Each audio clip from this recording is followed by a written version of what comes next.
प्राचीन काल में एक अत्याचारी राजा था हिरण्यकश्यप। वह चाहता था कि सभी लोग सिर्फ उसी की पूजा करें, लेकिन उसका पुत्र प्रहलाद विष्णु जी का परम भक्त था। वह हर समय विष्णु जी का नाम जपता रहता। हिरण्यकश्यप को यह बात बिल्कुल पसंद नहीं थी, इसलिए उसने कई बार प्रहलाद को मारने की कोशिश की, लेकिन हर बार विष्णु जी उसकी रक्षा कर लेते थे। हिरण्यकश्यप की बहन होलिका को वरदान था कि वह कभी अग्नि में नहीं जल सकती। इसलिए अंत में हिरण्यकश्यप ने योजना बनाई कि होलिका प्रहलाद को गोद में लेकर अग्नि में बैठ जाए, ताकि प्रहलाद की जलकर मृत्यु हो जाए।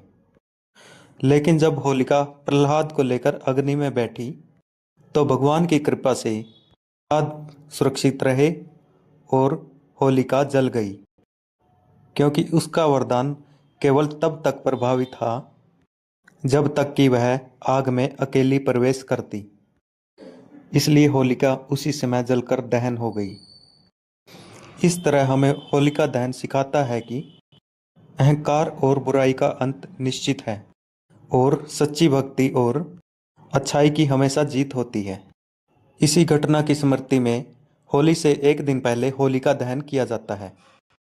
इसके अतिरिक्त मथुरा और वृंदावन की होली का भी बहुत महत्व है, क्योंकि इसे भगवान कृष्ण और राधा की प्रेम लीला से भी जोड़ा जाता है।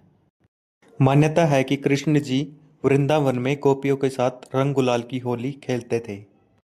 इसी कारण रंगों से होली खेलने की परंपरा शुरू हुई। बरसाना की लठमार होली।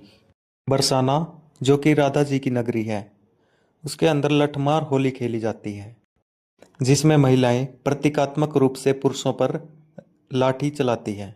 यह परंपरा श्री कृष्ण और राधा की हास्य मजाक वाली कथा से जुड़ी हुई है।